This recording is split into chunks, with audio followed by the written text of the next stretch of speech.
Very good morning to all the invitee participants, invitee inner circles, safety professionals. It been a very happy moment once again to meet you all in this invitee industrial empowerment session, 54th week.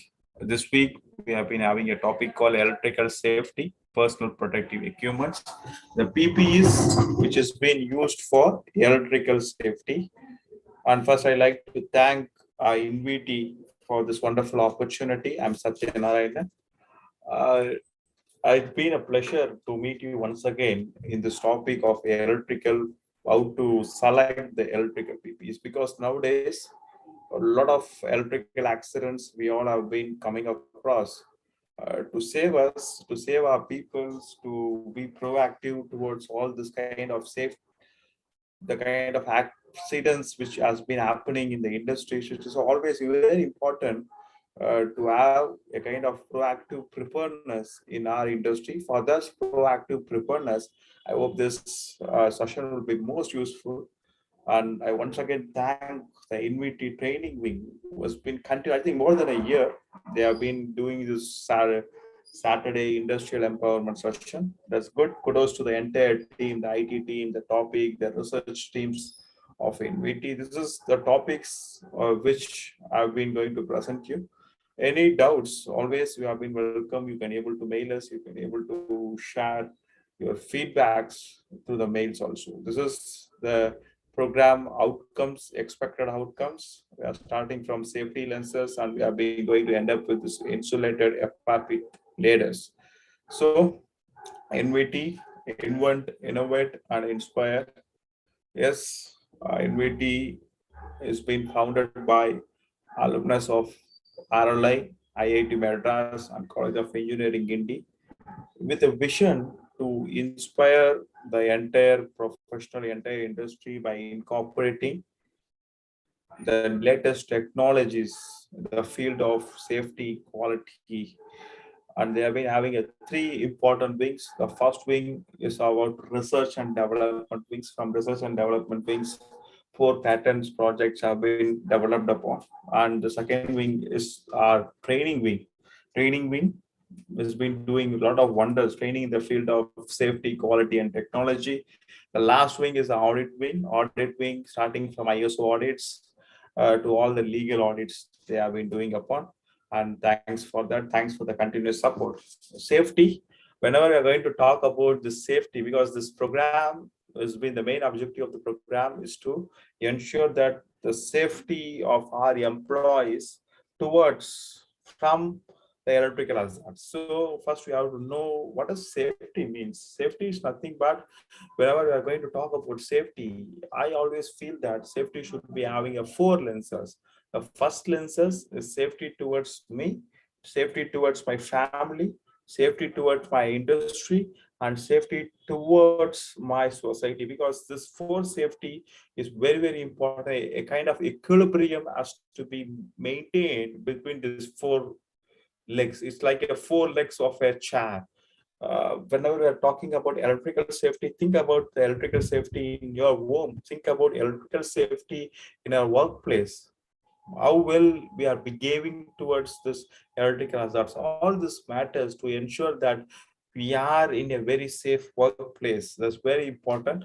The electrical standards, the entire session, the entire course material has been prepared by referring this kind of standards, the national standards, IE and IS standards, the international standards we have been take upon NFPA 70E 2021. It has been latest version, and OSHA's 29 CFR 1910.331 to 0.335. This is all the standards which I referred for developing this entire course material. So hierarchy of control, yes, we would have been much aware about this kind of hierarchical of control. But what I feel is, as a safety officers, as a persons who have been taking care that safety in your industry, always have a kind of objectives with you to ensure that how well I can able to reduce the usage of PPE in a particular area towards the end of a year. it means that you are going for a kind of higher order protection.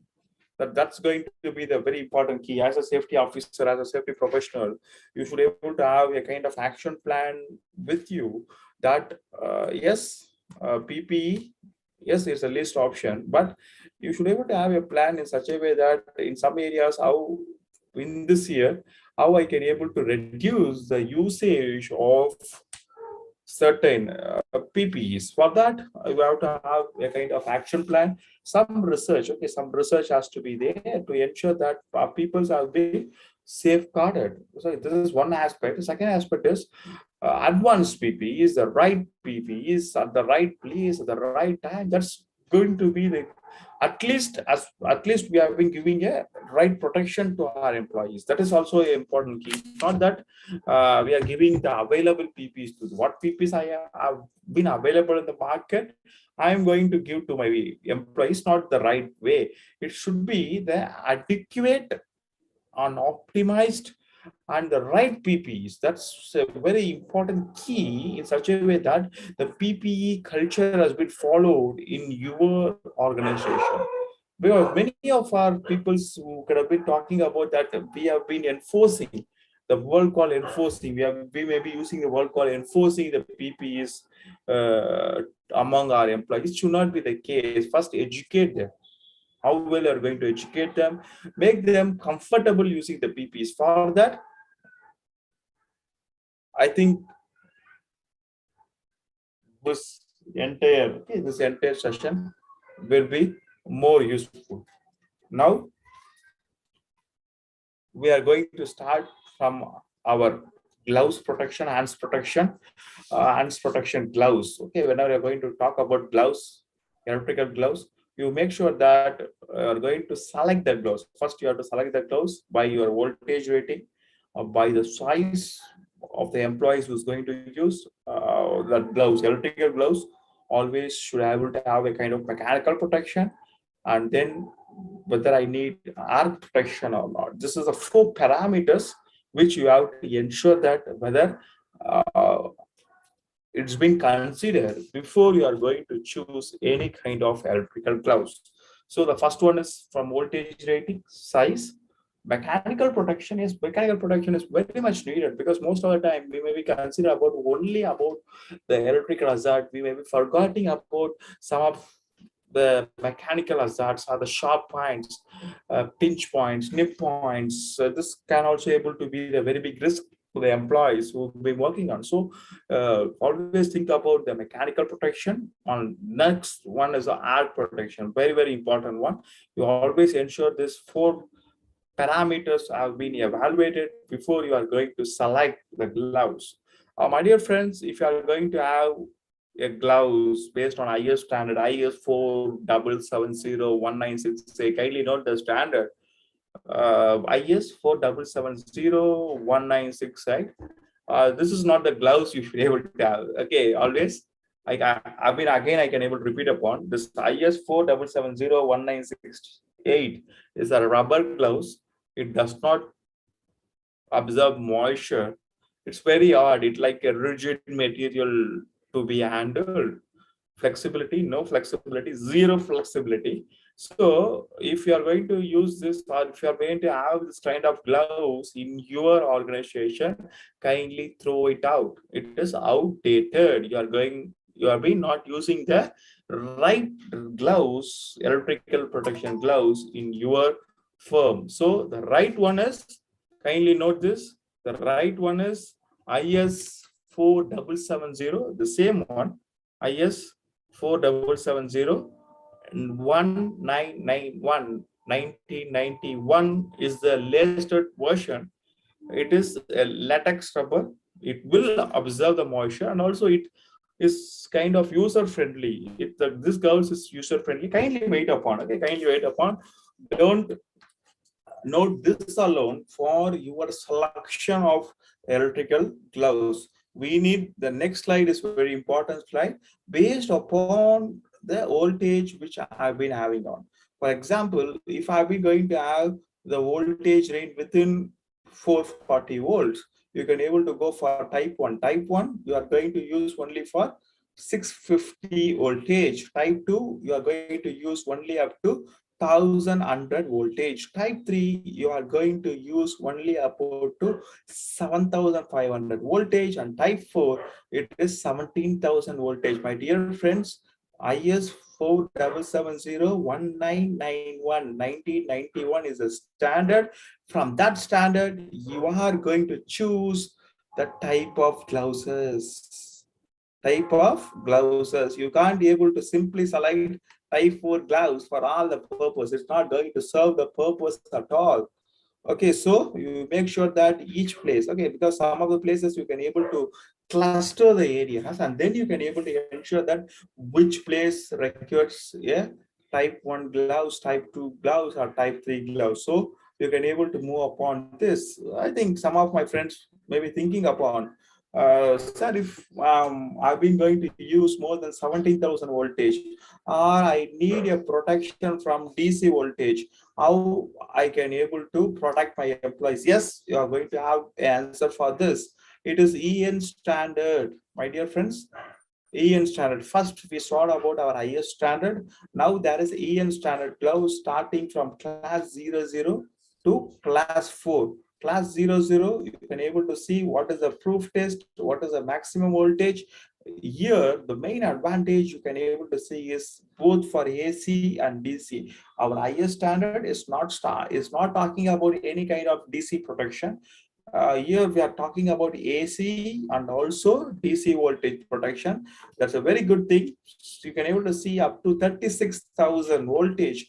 We have been having a kind of protection. This is some of the markings in our electrical gloves. So I can able to highlight some of the very important markings which you have to see whenever you are going to purchase electrical gloves.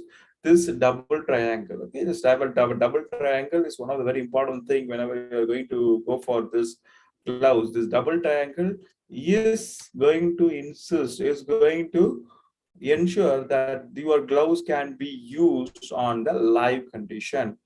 So it's very important whenever you're going to purchase. Here is going to the gloves requirement. Whenever you purchase the gloves, how to maintain the gloves. It's not more than 6 months. If you are going to use your gloves on a frequent way, it's not more than 6 months. It has to be tested. If it's not in a very frequent way, at least 12 months. 12 months means 1 year once. It is needed as per the standard. You have to test your gloves. Test certificate is required. It's a kind of electrical gloves testing. They will be pouring the salt water and they will be testing the connectivity, whether it is right or not. Second, first we finished our electrical gloves. I hope you would have been much clear about what is IS standard and what is EN standard. IS standard is going to have only about our AC protection. Yeah, our EN standard is talking about both a kind of AC and DC protection. So next one is insulated foot. You make sure that whenever you are going to talk about the kind of electrical protection, you should be able to ensure that the outsole is going to resist up to 11 kV in IS shoes. You have to ask about part 2. That is very important. It should be a EN approved, and if you're going for IS, it should be IS 15298. It should be part 2. That is a part 1 and part 2. For electrical purpose, always go for part 2. This is kind of a dielectric shoes. Whenever your employees is going to work on the live condition, arc flash, all these things, it's a kind of over the shoe concept. For high voltage, they can able to put their safety shoe over this shoe to ensure that they have been protected from high voltages. This technique is called as over the shoe concept. Next one is our insulating mat. I think insulating mat. For this insulating mat, we have been going to have a test certification from IS, from CBRE. CBRE is nothing but Central Power Research Institute. And next one is ERDA, Electrical Research and Development Association. These are some of the certification and testings which has been required for insulating mats. Kindly note the standard IS 142 there. This standard is outdated standard. Whenever we have been going for this ISO 45001 audit or IS 14489 audit, first we will see this whether they have been updated their insulating mat or not, whether they have been updated their insulating mat to the new standard or not. The outdated will be having a thickness of 6, 8, 10, 12, 24. It is not very difficult. It is very difficult to maintain. It's very rigid. All these problems have been overcome by using a new standard called IS 15652 2006. Here you can able to see different insulation mat which has been came upon. Here you are going to have three kind of, okay, here you are going to have three standards only. What is the three standards? First one, we are going to talk about class 1, 2, 3. One is 20 to 3.3 kV. Second one is 3.3 to 11 kV. The third one is 11 to 33 kV. 0 to 3.3 kV is 2 mm, 3.3 to 11 kV is 2.5 mm thickness, and 11 to 33 is 3 mm thickness. So based on the voltage, it's based on the kilovolts you are going to use, you can able to choose the thickness which you can able to have. So what is the maintenance procedure? If you're going to ask me what is the maintenance procedure, not a very big maintenance has been required for this. It can be used for 10 years. Once you are going to put this, you can able to forget it and you can able to use for 10 years. And insulating blankets, yes, insulating blankets we will be using on the places. For this insulating blankets, we are having class 00, class 0, and class 1. Class 00 is for 500, class 0 is for 1000 voltage, class 1 is for 7500 voltage. We have been having a standard called ASTM D1048. Based on this, always you can able to use this. Next one is our electrical helmet. I think many of us have been having a very big doubt on this, whether we are having a class A, B, C helmet. Now we are being this class A, B, C has been changed to class G helmet and class E helmet. Class G helmet is going to give you a protection of 2200 voltages only, volts only. But whenever the electrical maintenance service peoples, you have to ensure that they have been using a class E helmet. Class E helmet is going to give you 20,000 volts of protection. That is very important one, which we have to ensure upon. Next one is our insulating tools or the kind of hand tools. Whenever you're going to talk about the hand tools, it should be used, it should be able to withstand 1000 voltage and 1500 DC voltage. How we can able to ensure this insulating tools can be used in live condition? As I already told you, this double triangle, okay, this double triangle is going to be a kind of mark, or it's going to be the sign symbol for us to ensure it can be used in the live condition. We will be having a double coating here to ensure that we can able to use it in the live conditions. And we have been having a DVE, a kind of marking and testing also to ensure that those uh, tools can be used in the live condition. Next, non-conduct voltage detector. Yes, it is also a part of electrical equipments or electrical PPEs. Instead of direct connection testers which we use, this has been it's been banned in some of the countries also. For that purpose, we can able to use this kind of non-conduct voltage tester. It is non-conduct high voltage tester. It is very important and very kind of interesting subject. We have been moved upon a measuring categories, measuring instrument. The measuring instrument, you have to always ensure that there is a category 1, category 2, category 3, and category 4. What is categories? We are going to see that category. What is category 1? Category 1 is nothing but it's between low voltage or the low power supply. Category 2 is about single or three-phase main sockets. Category 3 is a circuit breaker. Category 4 is a power grid. So Category 1 is lesser, category 2 is somewhat greater than that, category 3 is high, category 4 is very high. So we can't be able to use the category 1 or category 2 testing equipment for category 3 and category 4. I hope you can able to understand, because most of the arc flash or large flash incidents have been happened due to this misconception or mishandling the testing equipment. So you have to be more clear which are the testing areas required, what type of, what category, okay, what not type, what category of testing equipments. This should be very clearly, it should be defined. And even some of the best practices which I can able to say is, some of the industries, they have been marked, they have been having administrative control even in the past, in their the kind of permit also they have been pushing up, they have been putting that this we need this kind of category of testing equipment in this place. So you have to be more clear. This is the tables based on the resistivity. Okay, based on the resistivity, the category 2, category 4 has been listed out. Based on the resistivity you have, okay, you can able to choose the cat rated 2, 3, or 4. In that you can able to choose the ranges also. Last but not least, our insulated rescue hook.